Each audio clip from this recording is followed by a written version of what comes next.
Yes, ready, start. Honorable Speaker Sir, I take this opportunity to thank all the taxpayers of our country who have contributed immensely and strengthened the hands of the government in helping their fellow citizens in this hour of need. Drawing wisdom from our ancient taxes, we continue on the path to progress. The proposals in this budget, while contributing with our declared policy of stable and predictable tax regime, intend to bring more reforms that will take ahead our vision to establish a trustworthy tax regime. This will further simplify the tax system, promote voluntary compliance by taxpayers, and reduce litigation. India is growing at an accelerated pace and people are undertaking multiple financial transactions. The income tax department has established a robust framework of reporting of taxpayers' transactions. In this context, some taxpayers may realize that they have committed omissions or mistakes in correctly estimating their income for tax payment. To provide an opportunity to correct such errors, I am proposing a new provision permitting taxpayers to file an update return on payment of additional tax. This update return can be filed within 2 years from the end of the relevant assessment year. Presently, if the department finds out that some income has been missed out by the assessee, it goes through a lengthy process of adjudication. Instead, with this proposal, now there will be a trust reposed in the taxpayers that will enable the assessee himself to declare the income that he may have missed out earlier while filing her return. Full details of the proposal are given in the finance bill. It is an affirmative step in the declaration of voluntary tax compliance. Currently, cooperative societies are required to pay alternative minimum tax at the rate of 18 and 1/2%. However, companies pay the same at the rate of 15% to provide a relevant playing field between cooperative societies and companies. I propose to reduce this rate for the cooperative societies also to 15%. I also propose to reduce the surcharge on cooperative societies from present 12% to 7% for those having total income of more than rupees 1 crore and up to rupees 10 crores. This would help in enhancing the income of cooperative societies and its members who are mostly from rural and farming communities.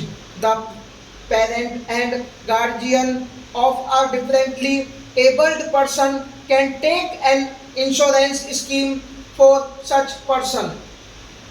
There could be situations where differently abled dependents may need payment of annuity or lump sum amount even during the lifetime of their parents or guardians. I propose to thus allow the payment of annuity and lump sum amount to the differently abled dependent during the lifetime of parents or guardians, that is on parents or guardians attaining the age of 60 years. At present, the central government contributes 14% of the salary of its employee to the national pension system.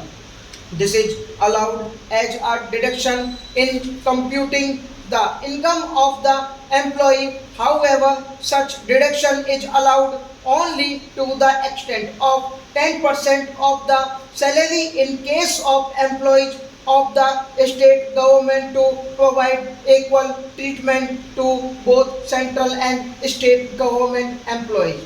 I propose to increase the tax deduction limit from 10% to 12% on employers' contribution to the NPS account of state government employees as well. This would help in enhancing the social security benefits of the state government employees and bring them at par with central government employees. Startups have emerged as drivers of growth for our economy. Over the past few years, the country has seen a manifold increase in successful startups.